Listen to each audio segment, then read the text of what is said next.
Info-Cité, une émission politique sur Plus FM. Parce que parler politique, c'est aussi et surtout parler de la vie de la cité. Tous les mardis, jeudis et samedis à 11h15 en direct sur Plus FM, en partenariat avec Run City 97.4. Info-Cité pour parler politique autrement. Info-Cité avec Jean-Pascal Jean.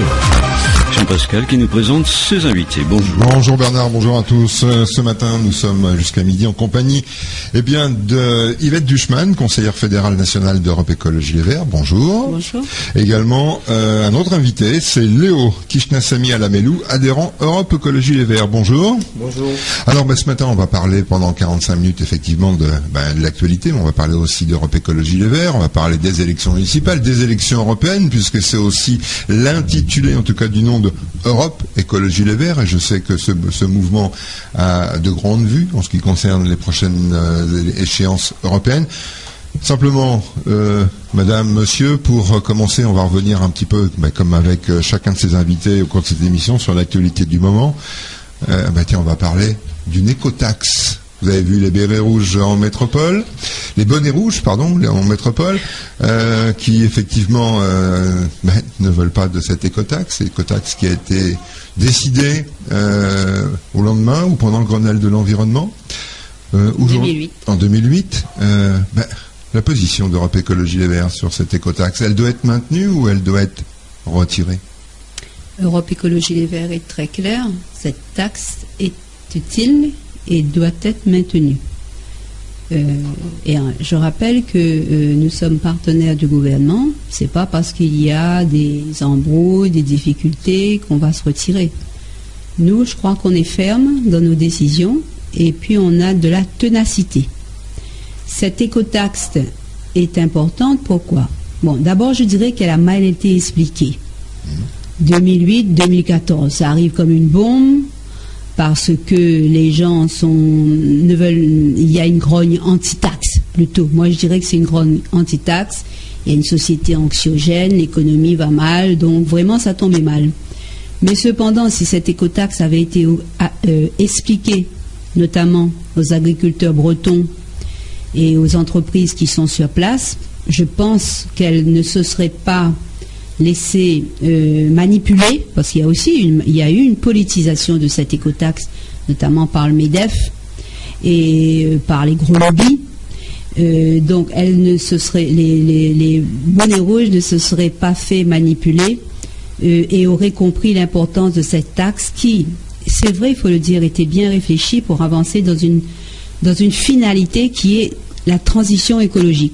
Elle permettait d'abord de taxer effectivement les transporteurs pour permettre d'alimenter un fonds qui devait permettre justement à des entreprises qui perdaient des marchés de leur permettre d'embaucher, d'être aidées pour justement maintenir cet emploi. Voilà, effectivement, elle avait plusieurs objectifs, cette loi.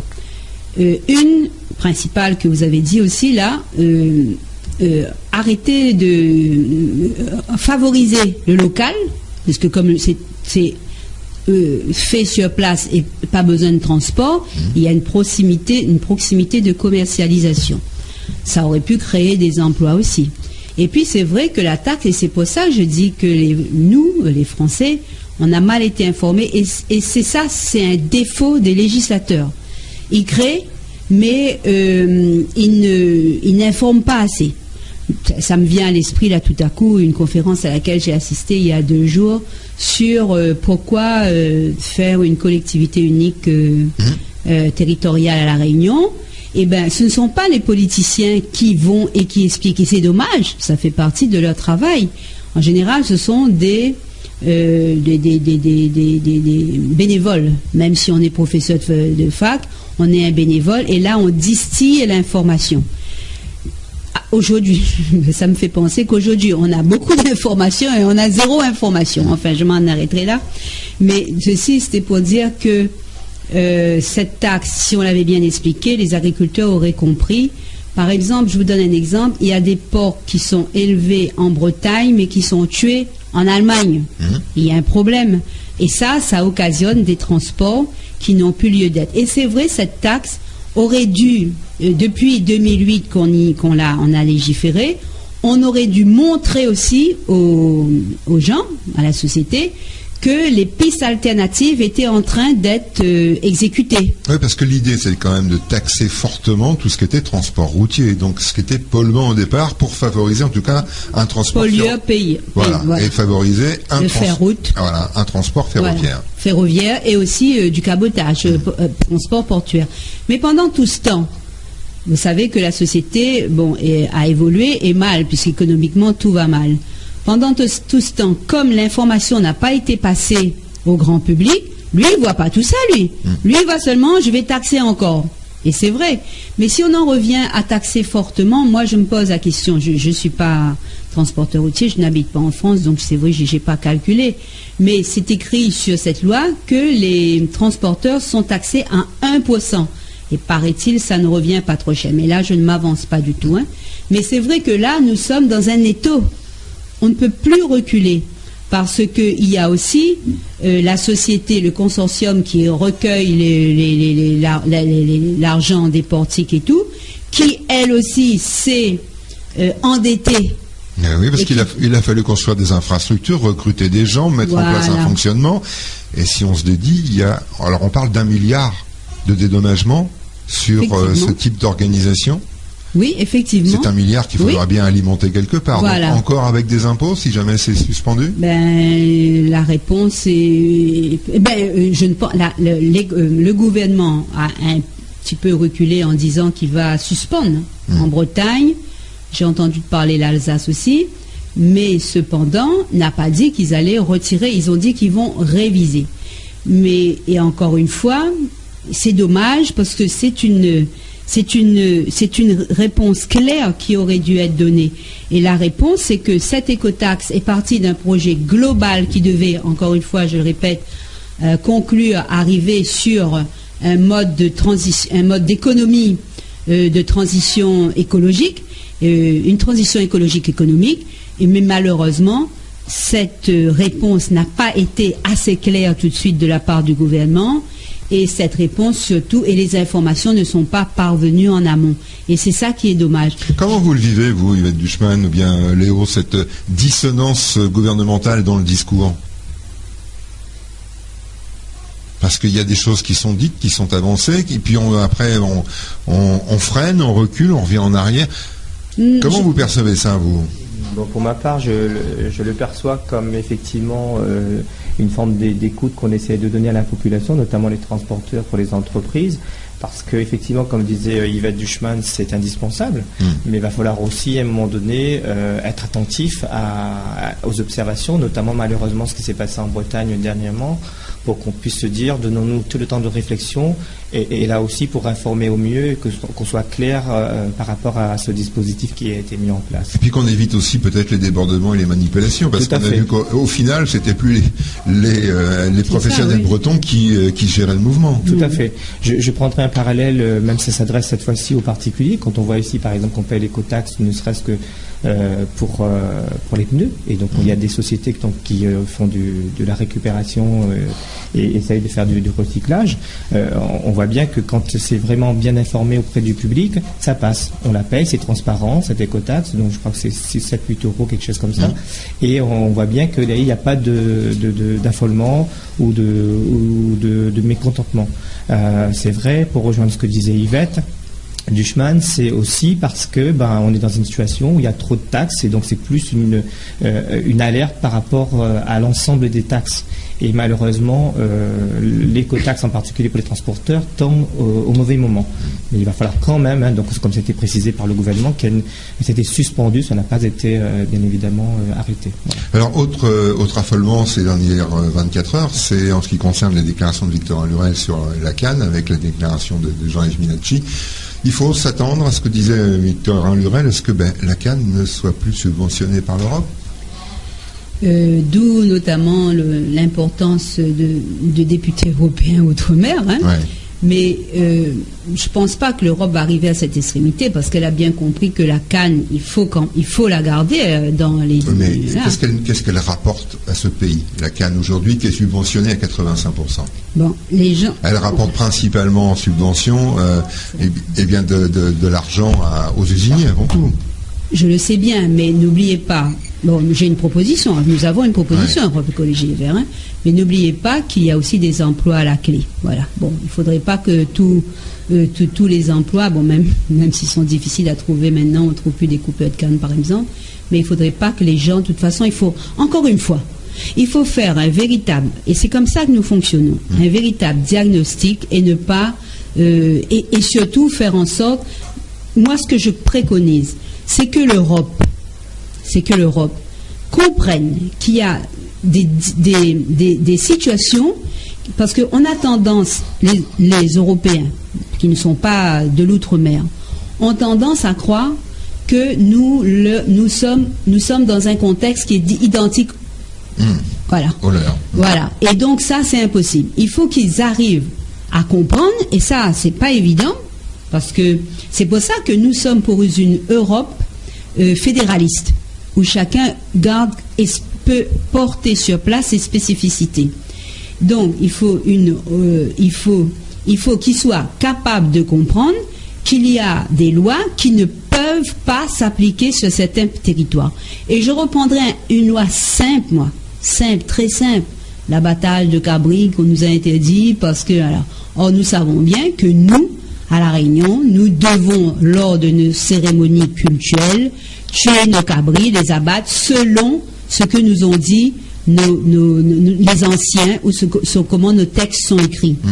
Pareil, qu'on exige dans les 6 mois ou dans les 1 mois que les volailles, que les poules ne soient plus tuées au marché, alors que ça existe depuis que La Réunion est née, on tue nos poules comme ça sur le marché, c'est impossible à faire. Ce sont des exemples simples, mais qui vous prouvent bien que nous ne fonctionnons pas, nous sommes des territoires avec une culture qui est différente, un mode de fonctionnement qui est différent, et il y a des choses qui sont ancrées et qui, si jamais on les enlève, nous détruisent notre façon d'être. Et c'est ça qu'il faut que nous protégions. Si j'en reviens à la canne, je pense que les députés prendront, surtout nous avons un député européen. On va en parler justement tout à l'heure. Voilà, mais nous, ce que nous préconisons, c'est quoi, nous? C'est qu'il y ait plus de terres arables, même les terres pentues qui ne sont pas utilisées, qui soient donc là aidées par l'Europe. Je crois que ça commence à se faire, mais par le POSEI, tout ça, mais est-ce que ce sont des battements d'ailes qui vont s'effriter pour que nous nous engagions dans ce qu'on appelle partout une souveraineté alimentaire, c'est-à-dire qu'on puisse aussi, sur notre petit territoire, combler tous les espaces de plantation et pouvoir produire mieux. On préconise le bio, bien entendu, et peut-être le raisonner si le bio est trop compliqué. Parce qu'aujourd'hui, la canne, il va être du chemin, c'est simple. La canne, aujourd'hui, utilise plus de 3/4 des terres agricoles pour faire pousser la canne. Et aujourd'hui, on utilise des engrais, des pesticides, et il n'y a rien de bio. Et des intrants, donc ça coûte aussi cher dans le transport. Alors que finalement, si on faisait de la reconversion agricole, si on prenait l'autosuffisance alimentaire, on tendrait vers quelque chose de beaucoup plus responsable, non? Et on permettrait aussi à ces agriculteurs, à ces planteurs de se reconvertir, non? Oui, mais j'ai entendu des agriculteurs hier qui étaient très mécontents. Ils disaient, et je les comprends, je peux les comprendre, parce que nous ne sommes pas dans leur situation. C'est pour ça que je vous dis qu'il faut vraiment réunir les acteurs de terrain, peser le pour et le contre, et ne pas légiférer sans expliquer. Les gens aujourd'hui ont peur. Tout le monde a peur, je crois. On a peur pour l'emploi, on a peur parce qu'on voit bien que l'économie fout le camp. Les gens ne sont pas prêts à changer immédiatement leurs habitudes, encore moins de métier. Donc il faut, si cela se fait pas totalement, moi je pense qu'il faut garder une partie de la canne, parce que, encore une fois, je vous dis, je suis attachée à mon territoire. Moi j'ai vécu avec la canne, avec l'odeur de la canne. Du jour au lendemain on m'enlève ma canne, c'est comme si on enlève mon histoire. Et puis vous savez qu'il n'y a pas tout qui est nocif dans la canne. On fait l'électricité, biogaz, biomasse, tout ça, c'est utilisé, Les déchets sont utilisés. Ensuite on a les alcools, les industries. Il y a quand même une économie autour de la canne. Donc il faut garder la canne, mais comme vous dites, il faut accompagner, il faut utiliser toutes les terres Et nous avons ici des terres qui sont pas utilisées. Par exemple, quand il y a encore de grandes surfaces qui appartiennent à des gens qui sont en héritage de indivisé, là, l'indivision, et qui pénalisent aussi. Bon, il faut utiliser les terres à bon escient. Et comme je vous dis, moi j'ai une vision très pragmatique, c'est-à-dire avant de faire, on réfléchit, on fait un diagnostic et ensuite on accompagne les gens vers le changement. Mais on ne bat pas du poing sur la table en disant vous allez faire ça, j'ai décidé ainsi. Et je crois que c'est à cause de ça aussi que les gens se révoltent, ils ne sont pas contents, parce que souvent aussi on ne les entend pas, ils ne sont pas entendus. Allez, on revient dans un petit moment, on marque une pause et on est donc ensemble avec vous jusqu'à midi pour Infocité. À tout de suite. Infocité, une émission politique sur Plus FM. Parce que parler politique, c'est aussi et surtout parler de la vie de la cité. Tous les mardis, jeudis et samedis à 11h15 en direct sur Plus FM, en partenariat avec Run City 97.4. Infocité pour parler politique autrement. Infocité avec Jean-Pascal Jeu. Jean-Pascal. Alors, on est ce matin jusqu'à midi, donc en compagnie d'Yvette Duchman, conseillère fédérale nationale d'Europe Écologie Les Verts, également en compagnie de Léo Kishnasamy Alamelou, qui lui est adhérent d'Europe Écologie Les Verts. Alors, madame, monsieur, on le disait, il ne faut rien imposer, enfin c'est Yvette Duchman qui le disait, il ne faut pas taper du poing sur la table, il ne faut rien imposer, c'est-à-dire qu'il faut dresser un bilan, il faut discuter. Aujourd'hui, quel est localement le bilan que dresse Europe Écologie Les Verts Réunion, un bilan qui va servir aux propositions en quelque sorte locales sur les prochaines échéances électorales que sont les municipales ou les européennes.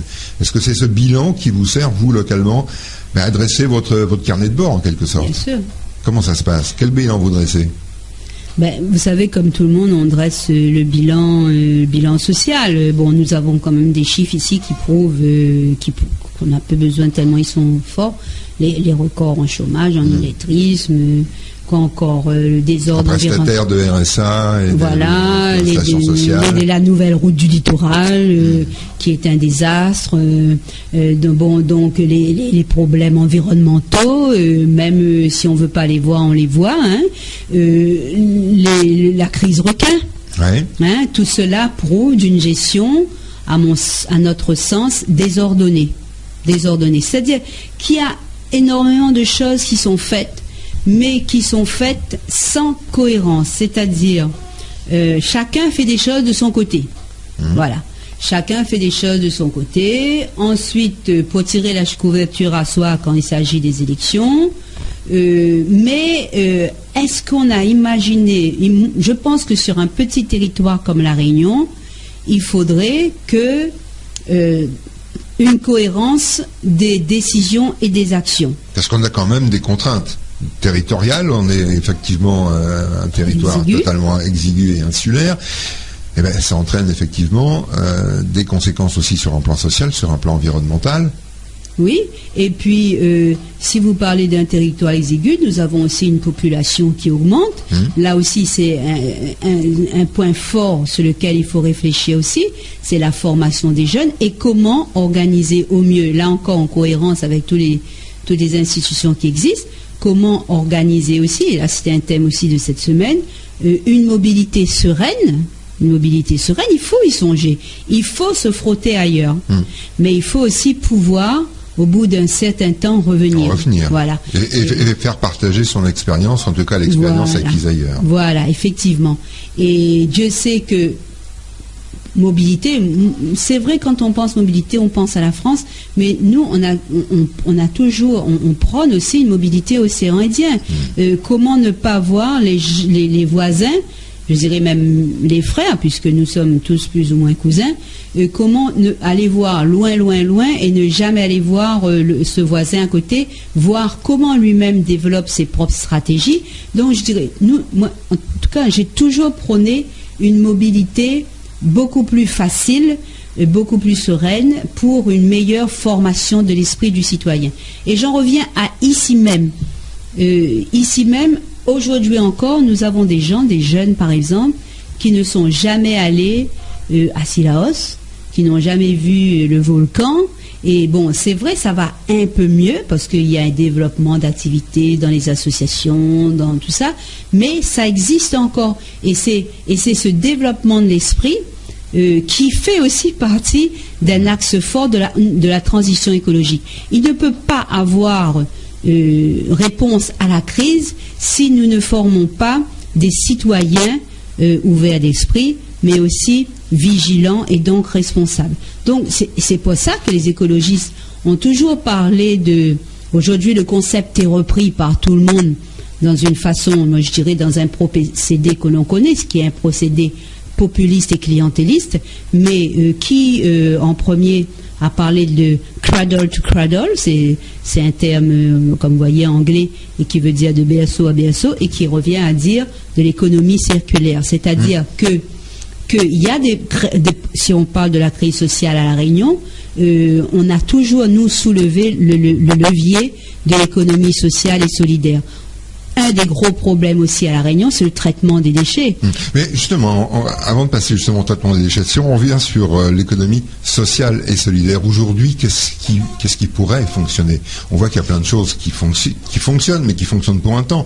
On peut prendre tout ce qui est le système des contrats aidés, l'accompagnement, du subventionnement. Alors, on ne crée pas un avenir sur un contrat d'1 an, 2 ans, 3 ans de sa vie. Alors c'est vrai qu'en particulier sur le champ de l'économie sociale et solidaire, il y a toute la partie, Yvette et Duchman a parlé tout à l'heure du problème de la population. Donc il y en a un qui va nous arriver rapidement. Donc après l'explosion démographique, on arrive maintenant à avoir des personnes âgées de plus en plus, vu que effectivement la médecine a évolué, donc la durée de vie augmentant, en tout cas sensiblement pendant quelques années, ça risque pas d'être toujours le cas par la suite. Donc là, il y a tout aussi un volet accompagnement donc de ces personnes âgées pour qu'elles puissent vivre à la fois donc sereinement, et puis pour nous, ça serait aussi un juste retour des choses, que les jeunes pour lesquels ces personnes ont tout donné en fait, depuis la naissance jusqu'à l'étape adulte, ces personnes âgées nous ont accompagnés. C'est un juste retour des choses, et je le répète, que nous-mêmes aujourd'hui, on les accompagne au mieux pour qu'elles terminent leur dernière partie de leur vie plus sereinement, mais aussi en termes de qualité. Et le fait de s'atteler à ces personnes âgées-là et de les accompagner au mieux, ça créerait des emplois dans les structures du champ de l'économie sociale et solidaire. Il y en aura de plus en plus, comme je l'ai dit. Donc par conséquent, si nous, les politiques, on ne s'attelle pas maintenant, on risque de devenir une société où on oublie nos gramounes. Et ça, c'est un peu dommage. On oublie nos gramounes, on oublie nos racines, si effectivement il n'y a pas ce phénomène de transmission, de réception. Et ça serait aussi recréer du lien social, donc en termes intergénérationnels par exemple. Et c'est aussi notre spécificité, puisqu'on voit qu'au niveau, on n'a pas encore atteint, donc sur le schéma régional et le schéma départemental de gérontologie, on voit bien que par rapport aux établissements, par exemple, d'accueil, les EHPAD, on n'a pas encore atteint le pourcentage métropolitain, mais heureusement parce que ça prouve qu'il y a encore une solidarité. Mais encore faut-il qu'on essaye de voir comment cette solidarité peut s'opérer et être utile pour les personnes âgées, mais aussi pour les jeunes. On l'a vu, cette solidarité, on l'a vu quand même un peu disparaître au fil de ces dernières années. Tout à fait. Mais c'est vrai que pas que d'une manière transversale, c'est aussi même parmi les individus d'une même génération. Tout à fait. C'est un peu le chacun pour soi. Tout à fait. C'est beaucoup. Il est rare maintenant de trouver, par exemple, dans cette relation intergénérationnelle, moi qui fais un peu de terrain, j'ai été surpris de voir une personne âgée qui disait dernièrement j'étais au marché, j'ai exceptionnellement vu un jeune qui m'a proposé de porter mon sac. Elle avait encore cette crainte en disant est-ce qu'il va pas prendre mon sac, voilà, heureusement le jeune l'a aidé à porter son sac. Vous voyez, c'est peut-être réducteur comme exemple, mais ça montre aussi que les personnes âgées ont cette crainte et elles souhaitent justement mobiliser toute leur énergie parce qu'elles sont souvent à la retraite, elles sont pas forcément handicapées. Moi je parle des personnes âgées qui peuvent donner encore à la société, nous montrer des choses. On voit bien qu'il y a aussi une volonté, par exemple dans l'embauche des seniors par exemple, donc le but c'est d'accompagner des jeunes qui ne sont pas forcément formés et qui sont un peu réticents au système de formation, que ce soit apprentissage ou professionnel.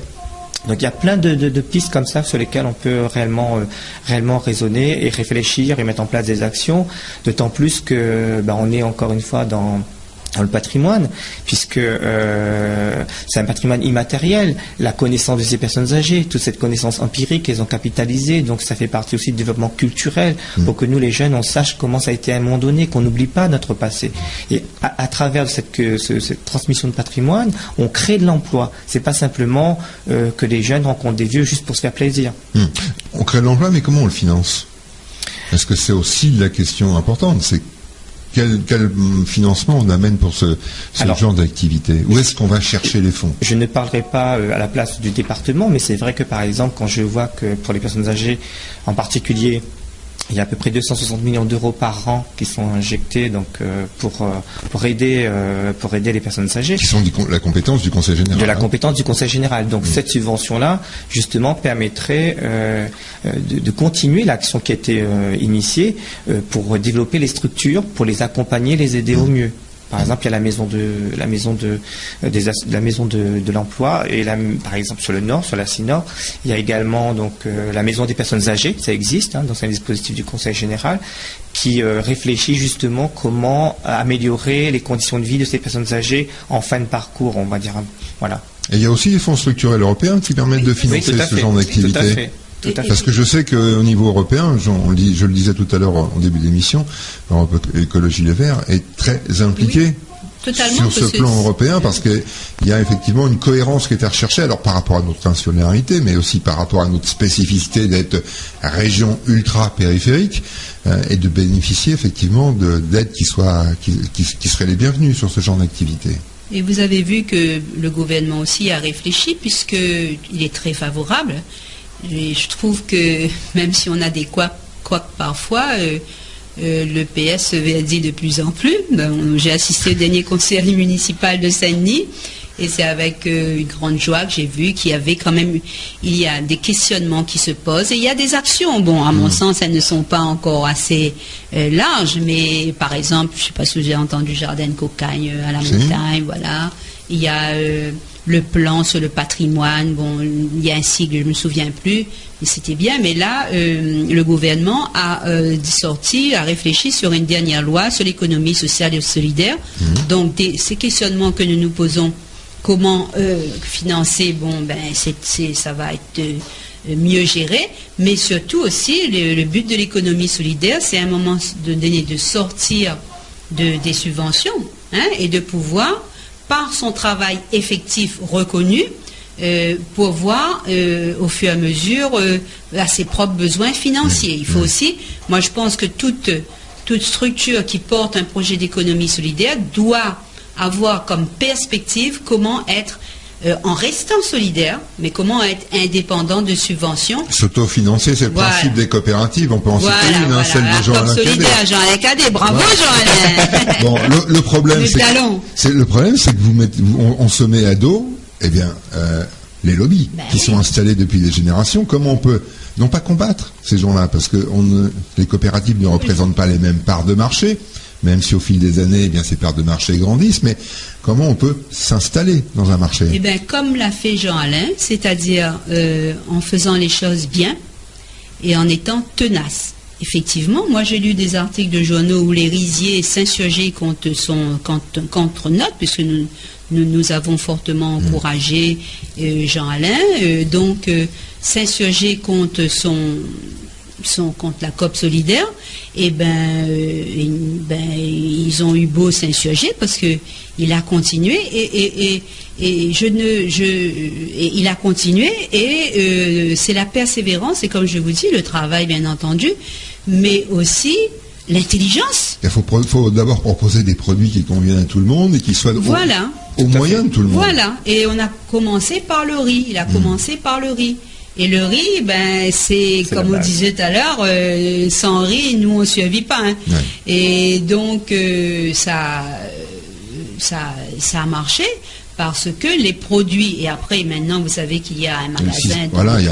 Il y a aussi le système des paniers agricoles. Voilà, et de plus en plus de gens s'adhèrent.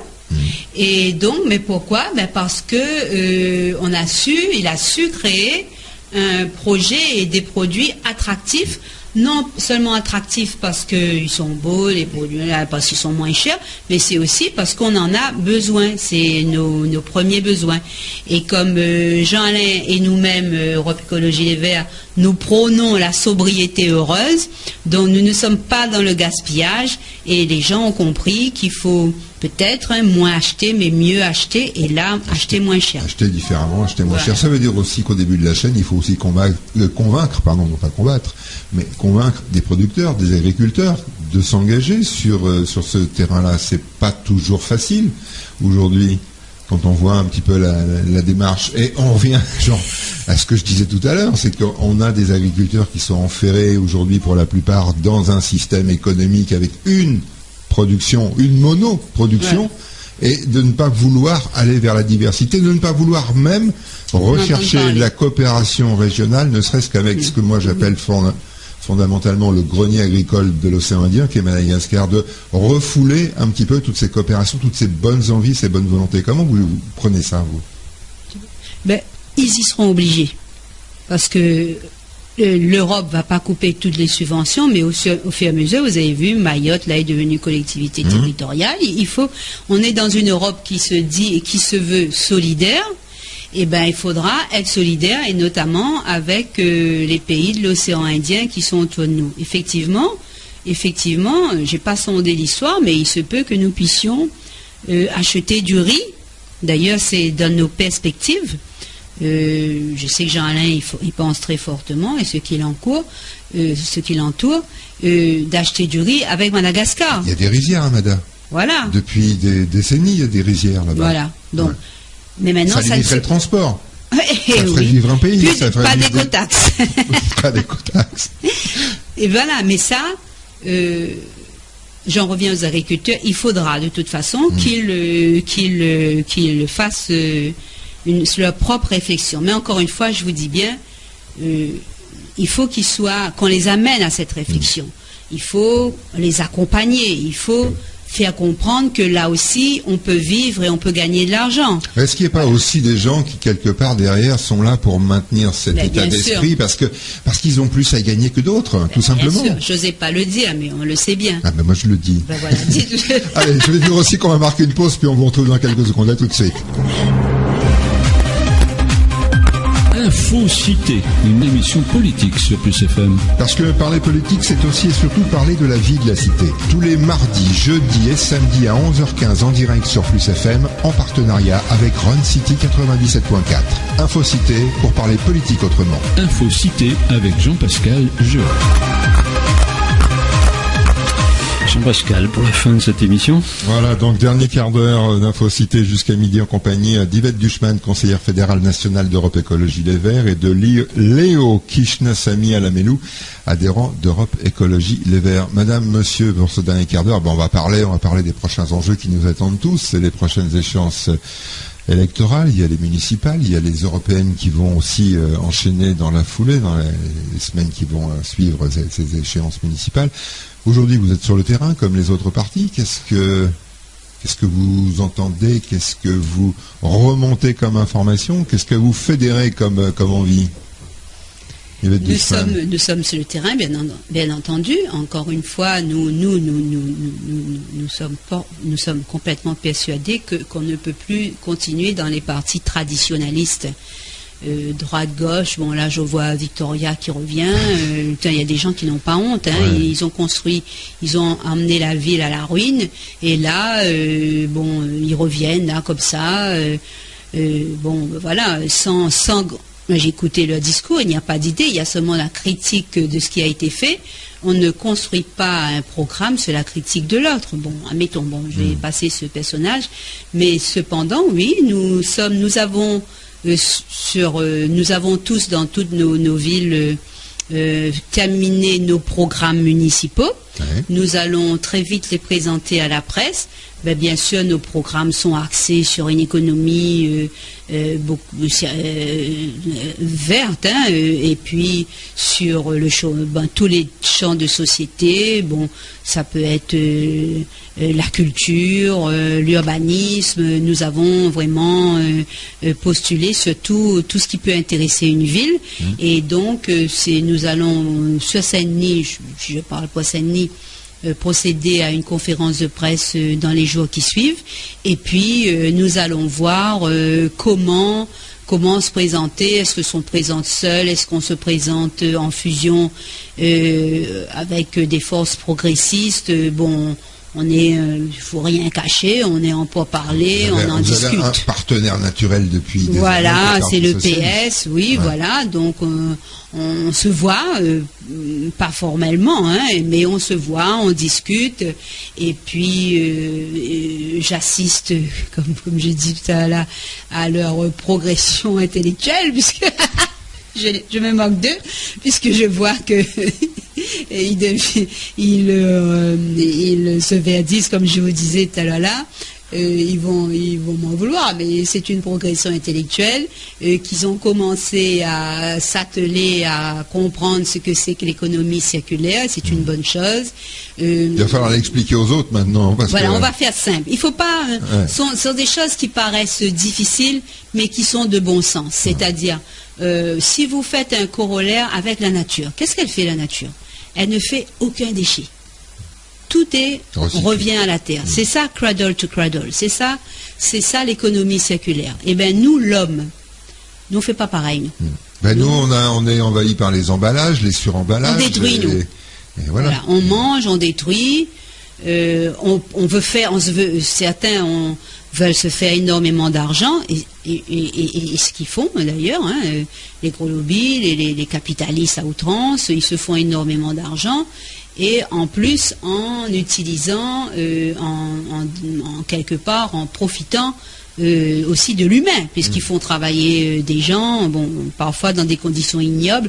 On voit passer souvent, il y a la destruction des forêts, on le voit, ça me fait même mal au cœur d'en parler. Aujourd'hui, justement, pour un parti comme Europe Écologie Les Verts, on définit un programme par municipalité, ou alors on est capable, le bilan et l'état des lieux est tel qu'on est capable de dresser un bilan régional? On a un bilan régional, oui. Et les propositions? Des propositions qui en découlent après sont spécifiques à chaque territoire municipal, voilà. Mais on a notre bilan régional, on se réunit souvent, on a nos bilans européens nationaux qui nous parviennent, puisque nous sommes en contact permanent. J'avoue vraiment, il y a tellement d'informations que moi-même je les lis plus, parce que je fais un tri parce qu'il y a trop. Mais bon, quand on en a besoin, on est loin, on est éloigné, mais on a toutes les infos de notre parti national qui nous parviennent au jour même. Les infos ont également l'appui. Comment est perçue Europe Écologie Les Verts Réunion, justement, par rapport au mouvement national? Comment vous naviguez dans ce grand mouvement-là? On navigue très bien. On navigue. Et comment vous êtes perçu, vous? Je vais parler, puisque c'est moi qui suis conseiller national. Au départ, nous étions un petit point. Qui sait ça? La Réunion, les Antilles, la Guyane, les Caraïbes, tout ça. Bon, on connaissait plus, c'est vrai, les Antilles. Et la Réunion, on connaissait, mais un ou deux noms. Il faut le dire, depuis 3 ans, je crois, nous avons fait vraiment un saut, puisque nous apportons, nous y sommes souvent, quand nous sommes à 4 conseillers fédéraux nationaux, 2 titulaires, 2 suppléants, et nous assistons à chaque conseil fédéral. Pas tous de la Réunion. Les 4 ne sont pas issus de la Réunion. Si, nous sommes 4, 2 suppléants, 2 femmes, 2 hommes. Et donc, nous apportons toutes nos contributions, mais notamment notre point de vue de l'outre-mer. Et je pense que ça a donné, je suis même persuadée, un éclairage moins superficiel de ce que de nos territoires, de leur importance et de leurs atouts, mais aussi de leurs inconvénients. Et une meilleure prise en compte. Une meilleure prise en compte, on a une meilleure, je dirais pas une meilleure écoute, une écoute. Une écoute. Et la preuve, c'est que là, par exemple, aujourd'hui, le 16 novembre, quand nous allons vous quitter, faire notre congrès décentralisé. C'est un congrès national qui se passe dans toute la France et c'est décentralisé dans chaque région. Et aujourd'hui, cet après-midi, nous allons avoir le nôtre. Et c'est là qu'on va revoter pour les conseillers fédéraux nationaux. Et donc, une écoute qui est certaine, et j'allais dire une preuve supplémentaire, c'est que des tribunes, quand nous y allons, nous montons sur la tribune et nous exposons ce que nous avons à exposer. Et les gens nous connaissent, on échange, on partage.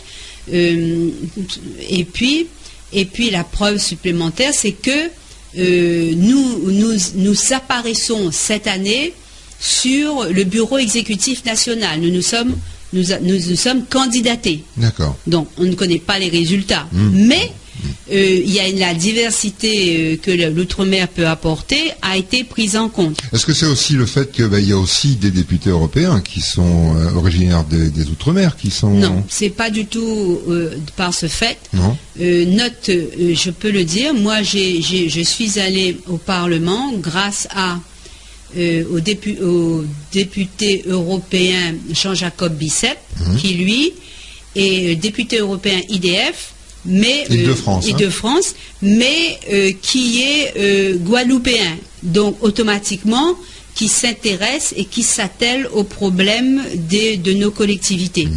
Et donc c'est grâce à lui que la Réunion aussi, d'ailleurs, nous étions une dizaine, a pu entrer et parler des problèmes de l'outre-mer au Parlement. Donc et puis il est dans Europe Écologie, Jacob Bicep, délégué national Europe Écologie Les Verts pour les Outre-mer. Aujourd'hui, est-ce qu'il faut aussi créer des lobbies à Bruxelles ? C'est-à-dire C'est-à-dire que vous avez effectivement Jean-Jacob Bicep qui est député européen d'Europe Écologie Les Verts. On a aussi, nous, à La Réunion, un député européen, Ignacio Margy. Est-ce qu'il faut aujourd'hui créer des lobbies pour faire entendre la voix de l'outre-mer ? Parce qu'on est quand même des régions ultra-périphériques, extra-décentralisées. En tout cas, on est très très loin des centres de décision. Les gens s'intéressent peu à nous aujourd'hui, ou de plus en plus. Ils devraient. S'ils ne s'intéressent pas, c'est encore une fois, je vous disais tout à l'heure que les Européens doivent être plus intelligents, c'est-à-dire, et comme nous, avoir un esprit très ouvert. Moi, je pense que dans nos îles, nous avons, de par notre éloignement, nous avons créé un état d'esprit qui est l'ouverture d'esprit et la soif de connaissance de ce qui se passe ailleurs. Et je pense que nous sommes en avance, mais je le pense, mais vraiment très sincèrement, nous sommes en avance sur ces grands pays, tout simplement parce que, étant, comme vous avez dit, sur un territoire exigu et très loin et tout, nous avons pris l'habitude de nous informer. Ben, eux aussi devraient faire pareil. Effectivement, il faut créer, oui, vous avez tout à fait raison, des lobbies qui mettent en avant ces territoires, surtout que nous avons de quoi nous mettre en avant, puisque vous le savez bien, notre biodiversité.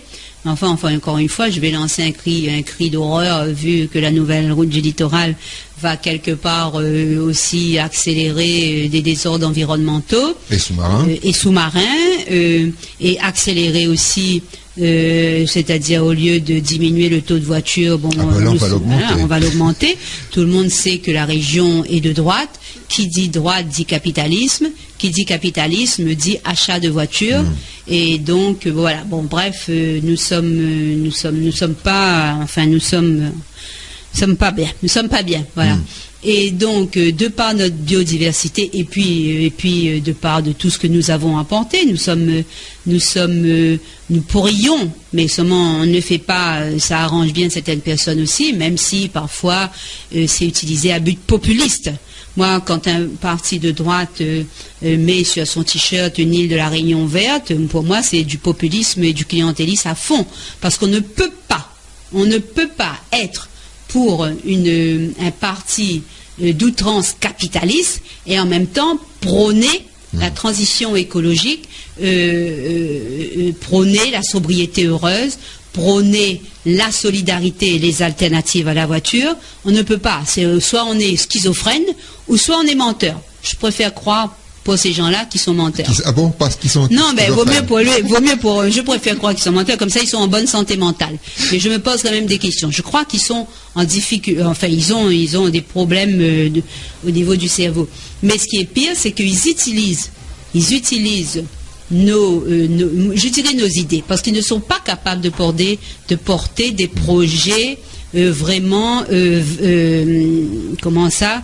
des projets écologistes, avec voilà. une mise en valeur, avec une vision, circulaire, et ils ne sont pas capables. Donc, ils utilisent quelques idées, une baleine par-ci, une île verte de l'autre côté là-bas, pour faire du populisme. Merci Yvette Buchmann, merci Léo Kishnasamy Alamelou, et puis à très bientôt, et puis on va vous souhaiter une bonne campagne. Merci, au revoir. On vous remercie. Bonne journée à tous, à l'écoute de Plus FM. Et bonne écoute.